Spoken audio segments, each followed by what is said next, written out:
When Sam bloomed. Chapter 1. The Girl They Forgot. Samantha Greer had always been invisible, except when she was the butt of someone's joke.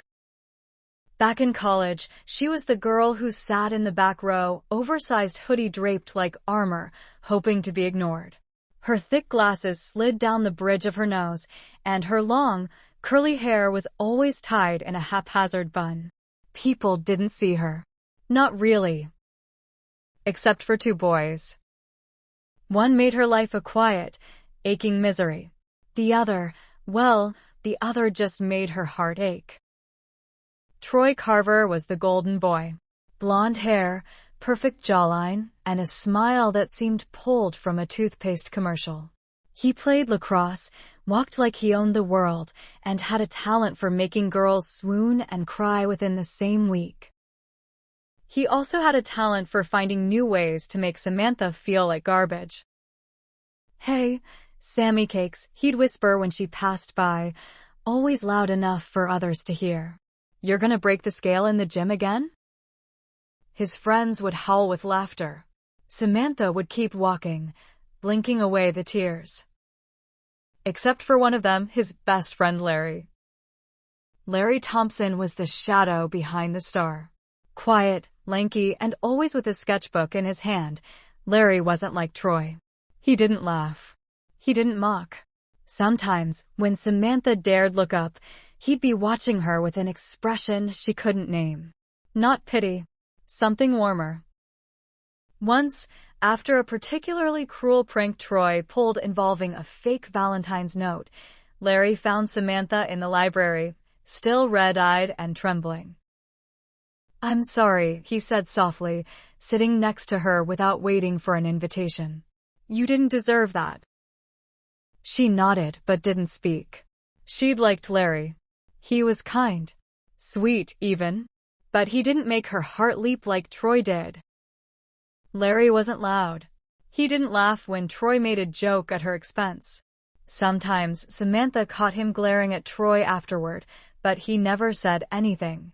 Still, whenever she dropped her books, Larry was the one who helped her gather them. When she sat alone in the library, he'd occasionally pass by and leave a post-it with a doodle of a flower or an encouraging note. She kept every single one. But her heart, naive and stubborn, belonged to Troy. No matter how cruel he was, she clung to the idea that maybe, one day, he'd look at her and see more. That maybe the teasing was his twisted way of hiding feelings. He never did. By graduation, Samantha was done hoping. She moved to a new city, changed her number, and vowed to bury her old self along with the weight she'd carried, inside and out. Chapter 2. Becoming Sam. Years passed. Samantha became Sam. She started running, at first just a few blocks at a time, her lungs screaming. Then a few miles. Then marathons. She cleaned up her diet, fought the inner critic every day, and slowly began to build herself, mentally, physically, emotionally. Her transformation wasn't overnight. It was raw, and it was painful, but it was real. And people noticed. She began posting her journey on social media. Soon, a following grew. Then a brand. Sam launched a health and wellness company focused on body positivity, inner healing, and sustainable living. Within 5 years, she was a multimillionaire, featured on magazine covers, and invited to speak at conferences. But even with all the glitz and glam, she kept one thing private: her past. She didn't want pity. She didn't want to be the fat girl who made it. She wanted to be Sam, confident, successful, and unapologetically herself. Chapter 3. The Encounter. It was a Friday afternoon when it happened. Sam was at a trendy cafe downtown, sipping her almond latte while reviewing a sponsorship proposal on her tablet. She had no makeup on, her hair in a sleek bun, wearing black high-waisted jeans and a simple white blouse. Minimal, elegant, unrecognizable to her old world. Samantha. She looked up, her heart pausing. Troy Carver stood in front of her. Older, slightly more rugged, but still devilishly handsome. He wore a tailored navy suit and held his phone like it was an extension of his hand. He blinked. It is you. Samantha Greer, right? Wow. You look incredible. She stood slowly, trying to hide her flinch at hearing that old name. Hi, Troy, it's Sam now. Before she could say more, another figure stepped forward behind him. Larry. But not Larry Lawrence now, apparently. He was broader than she remembered, with a neatly trimmed beard and dark curls. He wore glasses now, giving him a quiet professor look. His eyes widened when he saw her, and for a second, he was speechless. Samantha, he murmured, then corrected himself, Sam. It's really you. Her heart fluttered unexpectedly at the sound of his voice. She smiled gently. Hey, Larry Lawrence. Long time. Troy grinned. I almost didn't recognize you. You're like, completely different. What are you doing now? Sam paused, then decided not to play it down. I run a health and wellness company. I own Bloomwell. Troy's eyes widened. Bloomwell? You're that Sam. He let out a low whistle. Damn. Should have asked you out in college. Sam gave a polite smile, but something cold coiled in her stomach. Lawrence, however, just smiled. I always knew you'd do something amazing, he said quietly. I would like to take a moment away from the story. If you like my short stories, please be sure to like and subscribe. And if you have any ideas for my next storyline, please be sure to share it in the comments. Now back to the story. Chapter 4. The Date. Troy was persistent. He messaged her later that night, asking if she wanted to catch up. Just a friendly dinner, he wrote, but the subtext was clear. Against her better judgment, and maybe a little curiosity, she agreed. They met at a high-end rooftop restaurant. Troy looked like he walked out of a GQ ad. Charming, full of stories, he was everything she used to dream of. But the dream cracked quickly. When the waiter spilled a little water, Troy rolled his eyes. Come on, man. It's not rocket science. When Sam asked about his career, he bragged about manipulating clients, playing dumb to close deals, and making fun of an intern who had a stutter. The final straw came when he started talking about women. I mean, I like them slim, you know? Fit. Like you now. No offense, but back in college, woof. Sam's blood turned to ice. She stood up slowly. Excuse me. Wait, what? He said, confused. But she didn't answer. She left him sitting there with his smug grin and his empty charm. Chapter 5. A Familiar Face. Outside, the city air hit her like a wave. Sam walked fast, heels clicking against the pavement, her heart thundering. She didn't know if she was angry at Troy, herself, or both. And then, like fate intervened, she saw him. Lawrence, sitting alone on a park bench across the street, sketchpad in hand. She hesitated, then crossed. Lawrence? He looked up, surprised but pleased. Sam? Are you okay? She sat beside him, suddenly exhausted. I shouldn't have gone. He hasn't changed. Lawrence didn't ask for details. He just nodded and handed her a bottle of water from his bag. You look like you needed that. Sam laughed softly. You always had water. Even back then. You always looked like you were fighting a storm, he replied, his voice low. I just wanted to help, even if I didn't know how. She turned to him, really seeing him now. His quiet strength, his gentle presence. Something stirred inside her. Thank you for never joining in. He smiled, almost shyly. You were never invisible to me. Chapter 6. Unspoken Things. Over the next few weeks, Sam and Lawrence began to spend more time together. It started casually, a walk through the local art district, coffee after a weekend run, dinner at a small Indian place she liked. Lawrence never pushed. He didn't try to impress her. He just showed up, kind, consistent, and real. And Sam started to feel again. Not just attraction. Safety. Something she hadn't felt with any man before. One night, they sat on her balcony watching the city lights flicker like stars. Sam had kicked off her heels and wrapped herself in a blanket, a glass of red wine in her hand. I never thought I'd be here, she admitted. Not just successful, but at peace.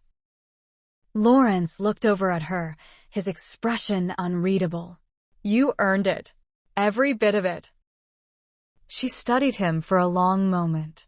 Why didn't you ever say anything back then? When Troy was so cruel? He hesitated. Because I was a coward. I hated it. I hated him for it. But I was too afraid that standing up would mean losing the only friend I had. His voice cracked a little.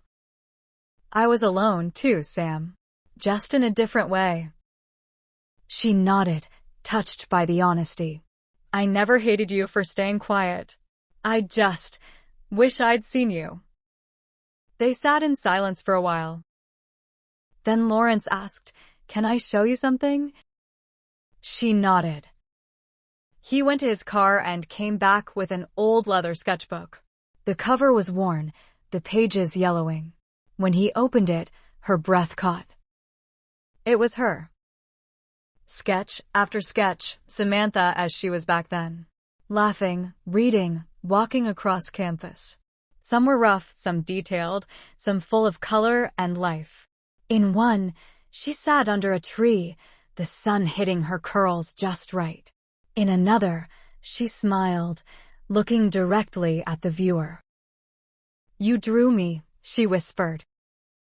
I saw you, he replied softly. Tears welled in her eyes.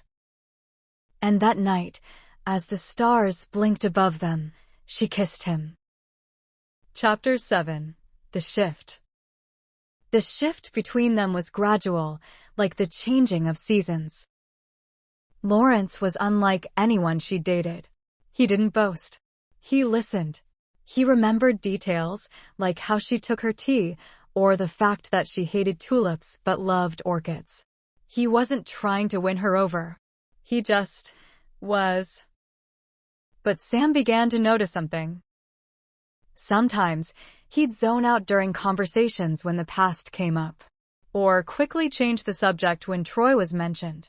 He'd flinch at certain memories. And one day, she found him staring at his phone, a look of deep guilt etched into his face. Is everything okay? She asked. He snapped out of it, forcing a smile. Yeah, just work stuff. But she knew him now. Something was off. Chapter 8. The Secret. It wasn't until a month later, when she ran into an old college acquaintance at a speaking event, that the first piece of the puzzle fell into place. They were catching up, sipping cocktails, when the woman, Melanie, laughed and said, I always thought it was so cute how Larry used to defend you in front of Troy behind your back. Not to your face, of course. Sam frowned. What do you mean? Oh, didn't you know? He punched Troy once. Said, if he bullied you again, he'd report him to the dean. It was a whole thing.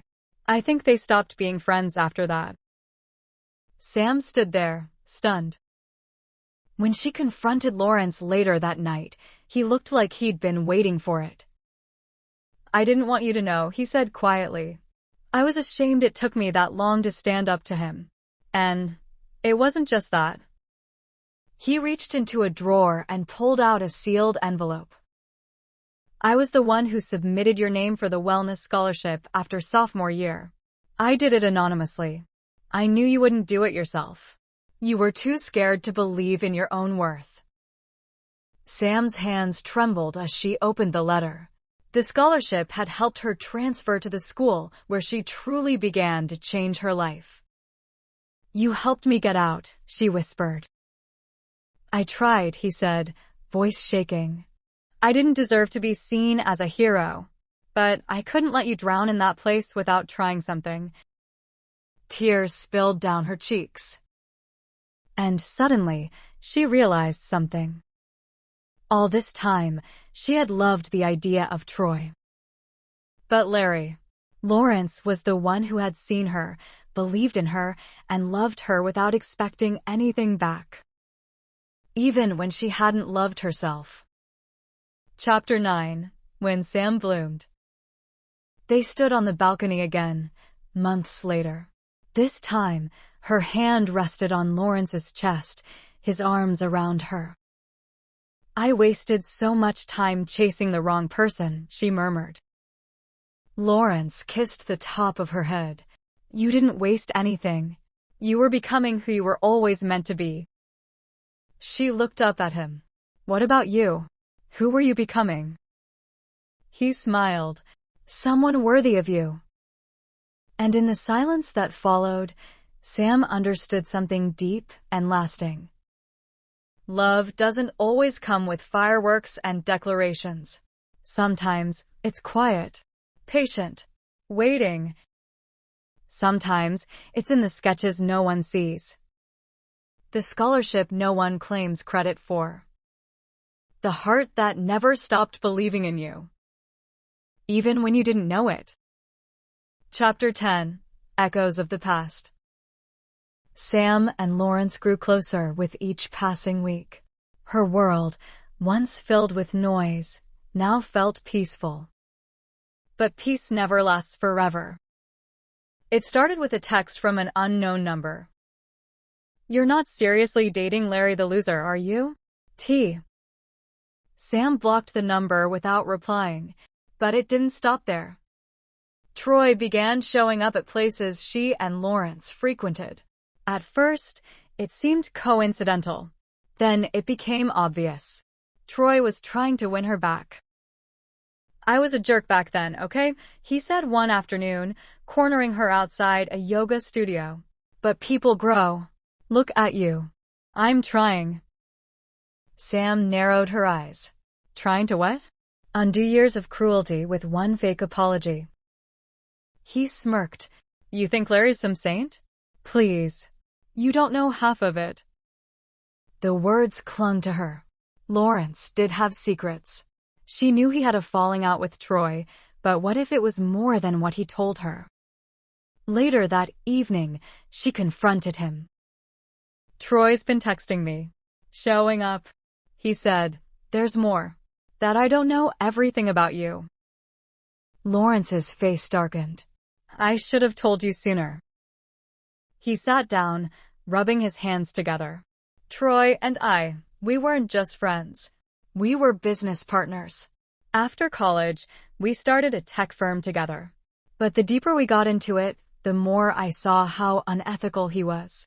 Lying to clients, stealing data, blackmailing investors. I couldn't stay. Sam blinked. What happened? I turned him in. Quietly. The board buried it to avoid scandal. He lost everything, blamed me, and I walked away with nothing but my conscience. Sam stared at him. Why didn't you tell me? I didn't want you to think I only looked good compared to him. I wanted you to choose me because of who I am, not who he isn't. Her eyes softened. She knelt beside him. I chose you the moment you handed me water in that park. Chapter 11. Breaking the Cycle. Sam's next big speaking event was at a National Wellness Expo. Thousands were in attendance. As keynote speaker, she shared her story, openly, for the first time. She spoke of Samantha, the girl who used to cry in bathroom stalls. Of Troy, the golden boy who broke her spirit. Of Lawrence, the quiet friend who helped her heal. She ended with this. The people who hurt you will always want to rewrite your story. But healing is choosing your own ending, and sometimes that means choosing love where it's been all along. Backstage, Lawrence was waiting. He didn't say anything, just held her hand and kissed her forehead. Later, they danced under fairy lights at the after-party. It was simple, sweet, and perfect. Troy stood in the distance alone. He walked away without a word. Chapter 12. Full Bloom. Spring came quickly that year. Sam's business flourished. Lawrence began teaching art therapy to at-risk youth and had his first gallery opening. But the biggest change was personal. One morning, Sam walked into their shared apartment to find Lawrence on one knee, holding a small velvet box. "Sam Greer," he said with a grin, "will you keep blooming with me?" She burst into tears and nodded, laughing. "Yes, 1,000 times yes." Epilogue. The sketchbook. Years later, tucked away in a drawer in their home, sat the same old sketchbook. Their daughter would one day open it and ask, "Daddy, who's this girl?" Lawrence would smile. "That's your mother. Before the world knew her. Before she knew her. And I was lucky enough to love her first." Thank you for listening. Like and subscribe for more short stories.